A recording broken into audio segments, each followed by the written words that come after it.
Okay. All right. We're on. It is Thursday evening, everyone. It is October 1st. Hard to believe. 3 months left in this year. Incredible. I know there's a lot of people really anxious to have this year over with. It is incredible. I can't even... Well, you guys know. Anyway. It's a little bit dark tonight. Yeah, it is.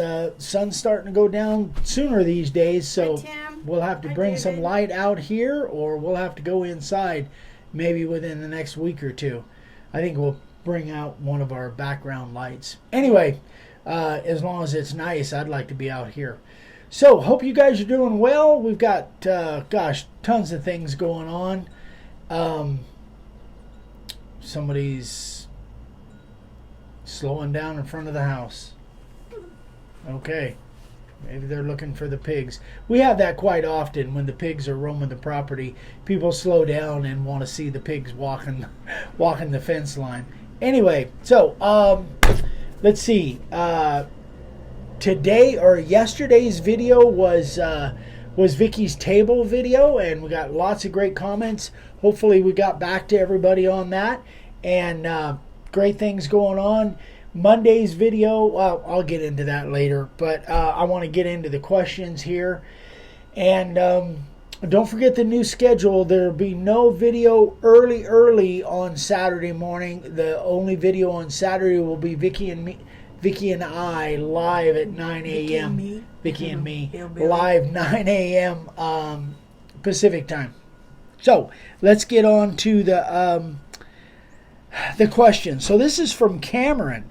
Cameron says, I was wondering how to make the peaks in the middle a bit more uniform. He's talking about background, doing the background with a 90-degree bit. If you look, some are more spaced out. So he actually carved a, gosh, I was going to bring the picture of that. Dadgummit. Thank you guys. They like my table. Oh, yeah.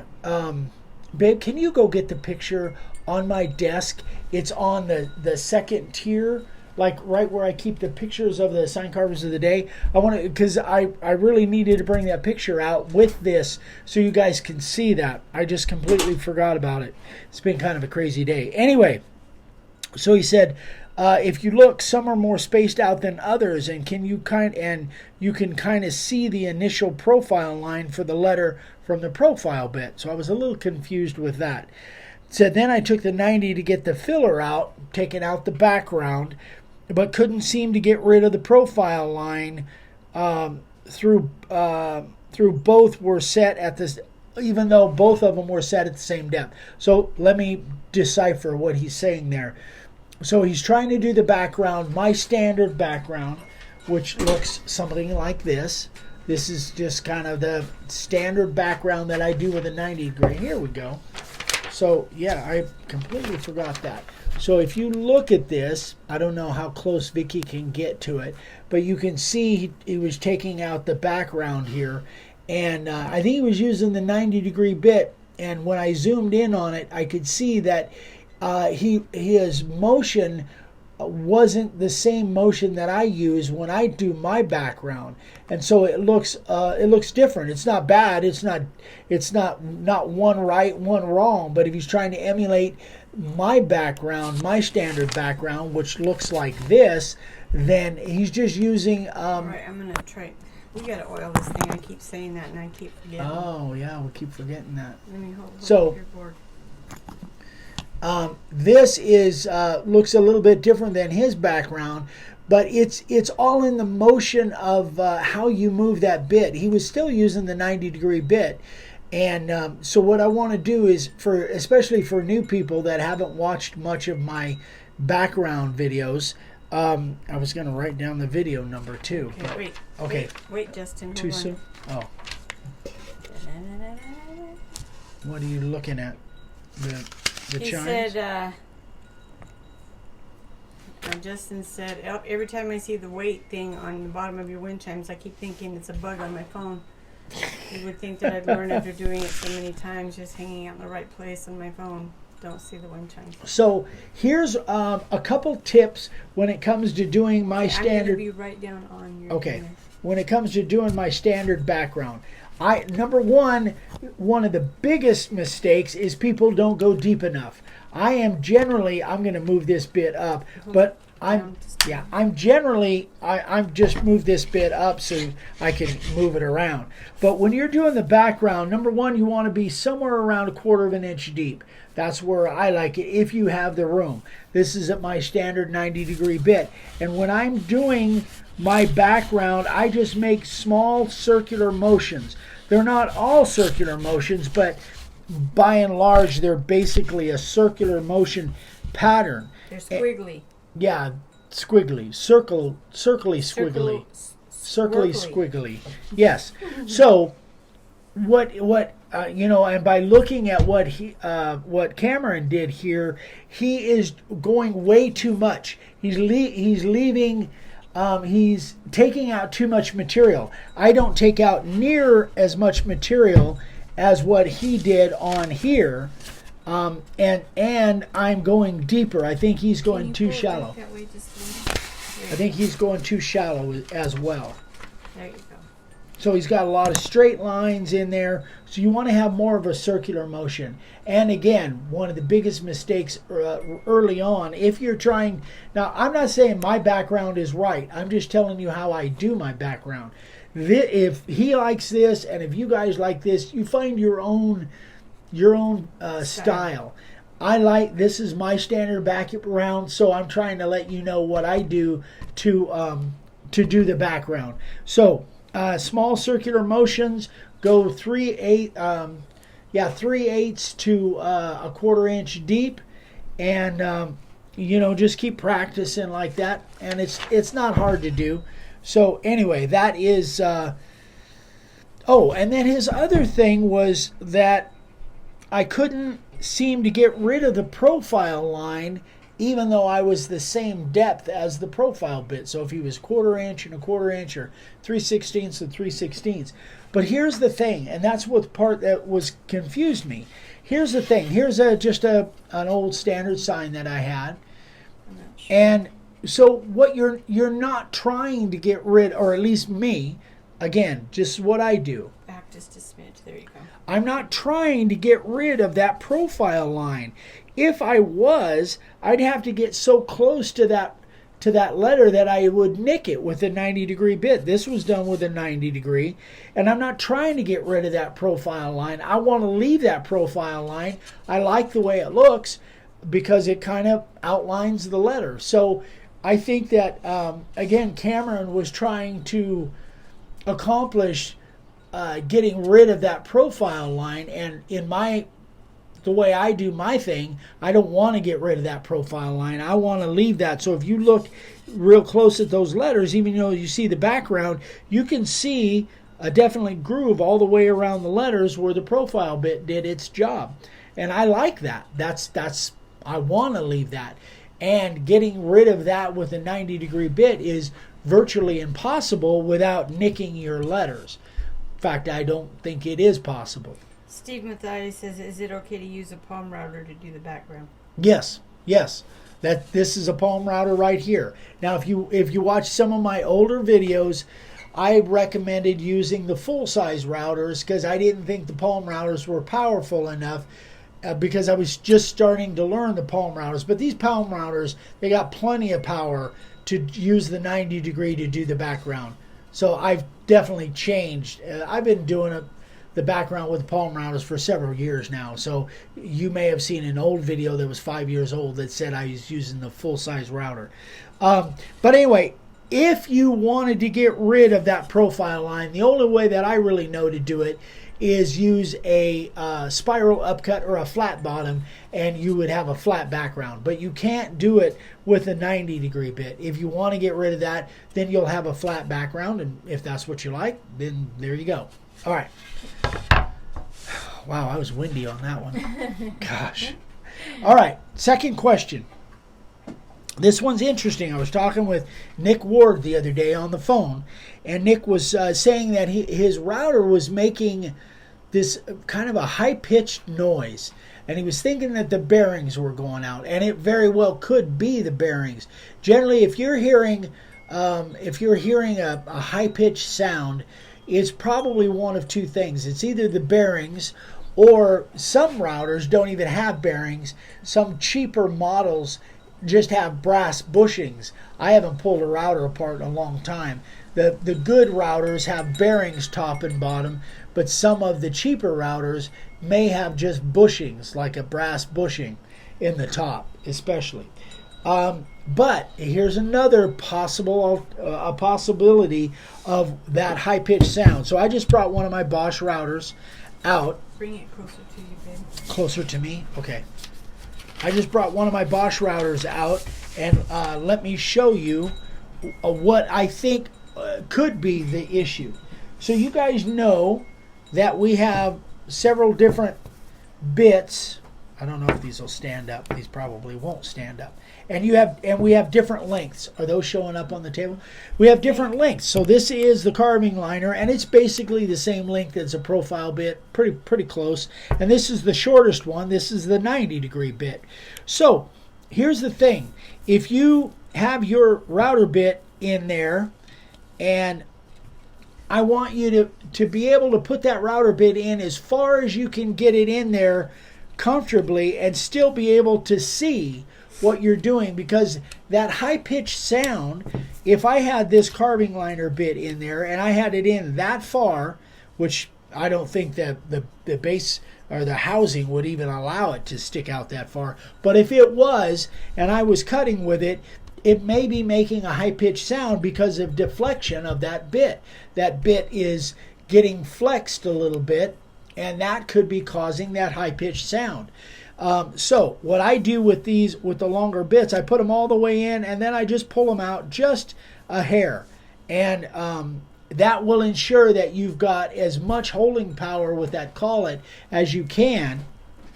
And for instance, if you guys do any cutting, you know, if you, and this actually proves my point, I hadn't thought about it till right now. If you use a spiral upcut bit, that's a long bit. And if you're cutting out 1/2 inch or 3/4 inch material, you're hearing that high-pitched sound, that high-pitched whining sound. That's the cutter, that's the deflection of the cutter actually microscopically flexing a little bit. It's not a problem unless it flexes too much. You push it too hard, then it'll snap, because carbide is pretty rigid, so it will only flex just a little bit. You machinists know what I'm talking about there.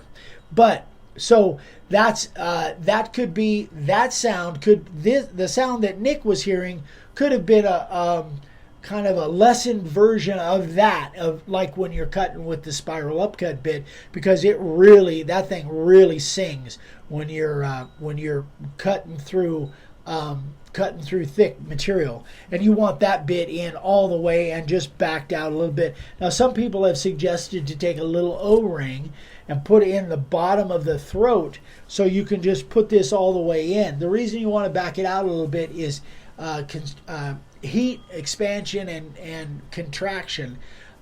That's one of the reasons you want to back that off a little bit, not have it completely buried in there. But Frank, if you had a little spacer, then you could do that. Frank said pulling it out just a bit also helps disperse any heat transfer from the motor to the bit. Right. Yeah. Good Keith point, Costa's Frank. Here. Who is? Keith Costa. Hey, Keith. Good point, Frank. Very good point. Spoken like a machinist. Bless you. Bless you too, Frank. Bless all of you. Bless you, Keith. Even you. I don't know what the hell I went down that road for. I don't know. You've got a bunch of questions, so. Who does? You do. Oh, bring them. All right. All right. I pretty much laid out my I know you hypothesis. tend to repeat yourself 45 times, so. Thank you for that compliment. You're welcome. Matt says, do you have any issues finding cedar fence in Arizona? I went to Lowe's the other day and they were totally out. Last time I was down there, they had plenty. So I haven't had any issues like that. Is that Matt Bay? Thank you. Yes. Thank you, Jessa. Okay, Justin Hellickson says, does your router ever slow down when it's running or moving around? Would that mean that my bearings are going out? Thanks for shocking my memory on that question. Does it ever slow down? Well, there's two things that come to mind when you say that. One, it could be the bearings. It could be the brushes. Could be the brushes are starting to fail. Thank you, Melinda. The brushes might be starting to fail and not making a good contact, but it also could be your variable speed.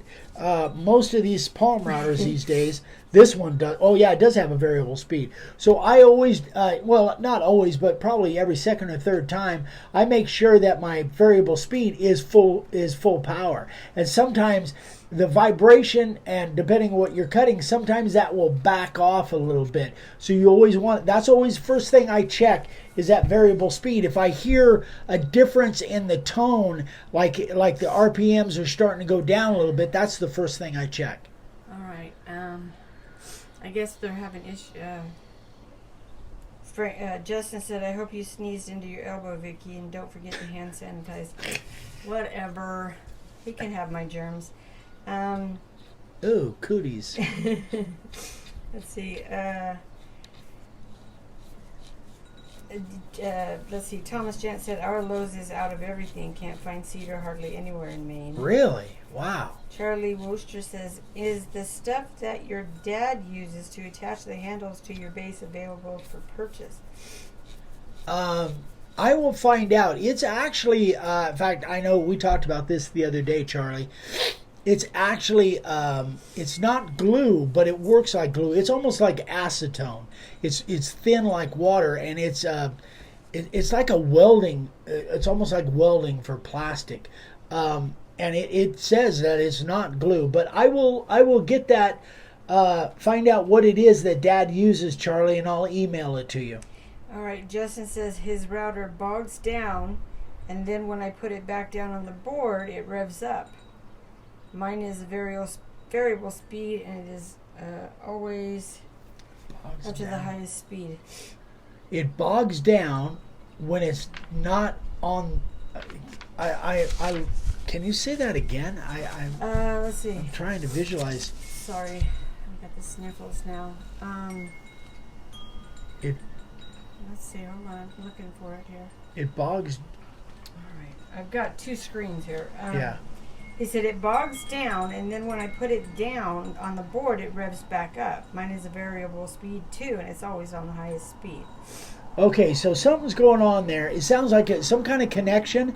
That almost sounds like bearings or brushes. I would check the brushes. That'd be the first thing that I would check to make sure your brushes are making a good connection. Okay. Because if I'm holding my router like this, and it sounds like it's the RPMs are going down, but then I put it down on the board, and then the RPMs automatically kind of crank up.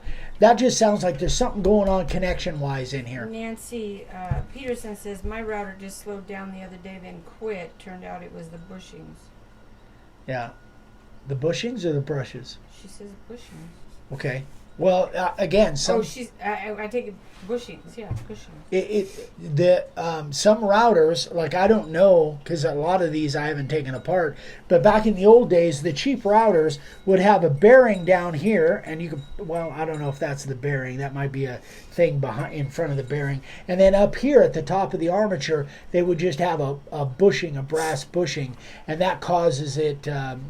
that wears out much faster than bearings. He said if I lift it up or move it, it all bogs down. Wow, that's weird. That's something to do. Oh, brushes. Nancy said brushes. Not it is brushes. Yeah. Okay. So some of these inexpensive routers, the cool thing is you can check the brushes right here.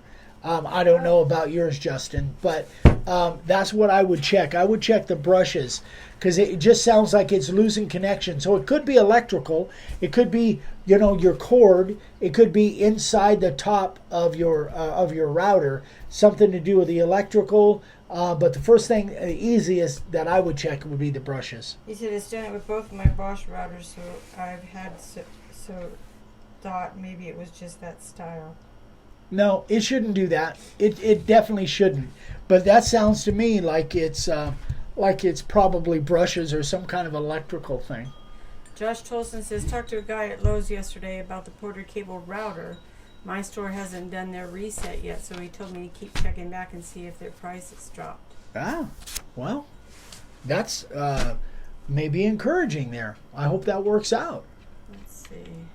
By the way, I want to let you guys know that router that I bought, somebody asked me about it. That was the only one they had. They couldn't get any more, or they didn't know if they were going to get any more because it wasn't really a canceled item. It wasn't a discontinued item, even though they only had one. They said they didn't know if they were ever going to get another one. And that was the floor model. I had to go through 3 managers in order to finally get them to sell that to me for that price. They didn't even ask for me to pay more. And it had no wrenches, it had no box, and the collet was gone. So I had to order a collet for it. It was $20. I ordered it on Amazon. I got it yesterday, so I'm back in business. So just to let you guys know, that was what that was. But it was still a $35 price tag on there, and if they'd had some in stock, I probably would have bought most of what they had. Matt and Josh both said that they were told that Lowe's is not going to carry Porter Cable products anymore. Yeah. Well, Norm Sappenfield, Des Moines, Lowe's doesn't sell them anymore either. Yeah. I figured it was something like that. But, man, that would have been nice if they'd had more. But I was lucky to get the one. Okay, all right. Sign carvers of the day, guys. It's getting dark quick. I know. Now. The sun's going down. Chuck Young. I like that one. This one's really cool. So this is made out of a piece of willow that he actually cut down and milled it. And a piece of willow. I can't remember if I've carved willow before. Not that much. But nice job, Chuck. Very, very nice. Excellent. Put that there. Josh Colson said, "I'm going to buy every one that they have if I find it at that price." Yeah, that's what Eric was. That's what I was going to do. If they had 10 of them, I would have bought nice. 10. Donald Spicer. Is that cool? He wrote Donald. There's supposed to be a D on there. Sorry, Donald. Posted this on his wife's Facebook page and sold it in 5 minutes. Wow. Also got 2 more orders and inquiries, and I'm not surprised. Great job, Donald. Not Donald. I'm sorry, Donald. Anyway, beautiful job, buddy. Beautiful. Man, there's some just amazing signs here. Eric has at least 8, Frank. But I don't think that's enough. He'll never have enough routers. Yeah, I think I've got at least 8, maybe 10. Paradise Automotive. Michael Nuss. So this is Michael Nuss over in Hawaii, and this guy is is doing amazing signs. He is an expert when it comes to painting and finishing. He sent me some really detailed emails about painting that sign. Yeah, about painting. Yeah. So this 2 foot by 4 foot white hemlock fir from Home Depot, stained golden pecan, spar varnish on top, and all the paint is one shot.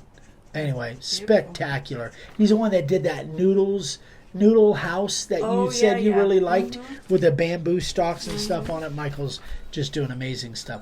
Chris Wright got this order off Facebook from Connecticut. So very nicely done, Chris. That's beautiful.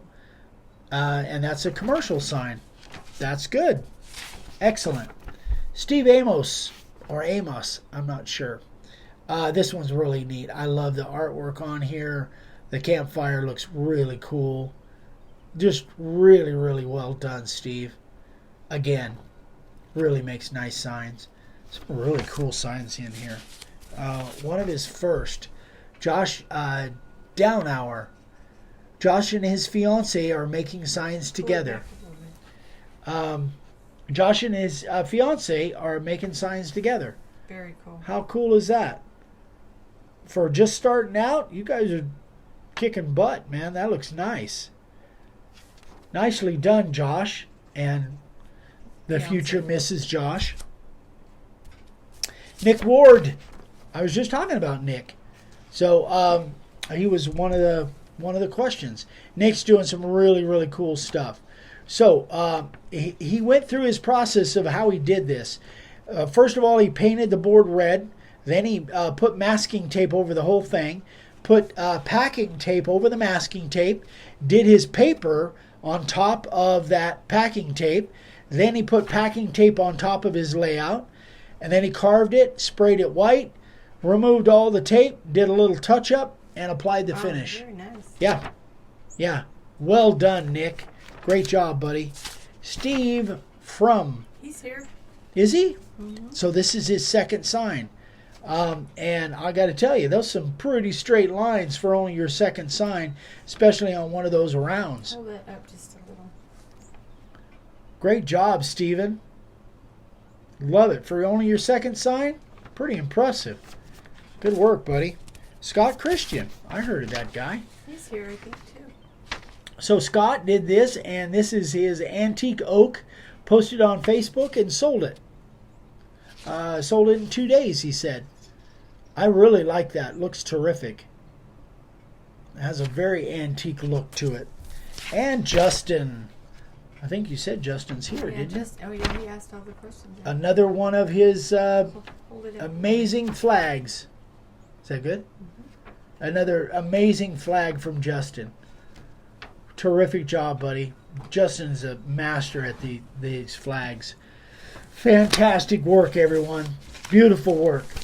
All right, so congratulations to all the sign carvers of the day.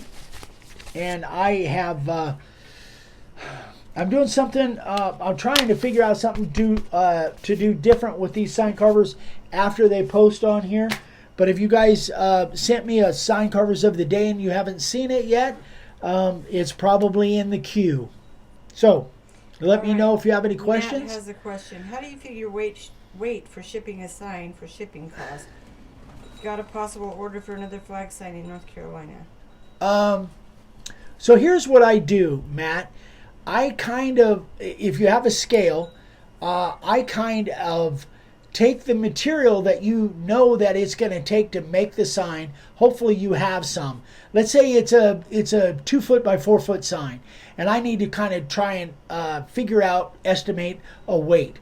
I'll just take my 2x6, 2x4 boards that I know I'm going to glue together, put them on the scale, and get a rough estimate of what that weighs, and then I'll add 5 pounds for packaging and all of that stuff. That's how I do it. And then once you've got that weight, then you can go on however you ship it, USPS or UPS, and go in there and calculate by where you're shipping it to.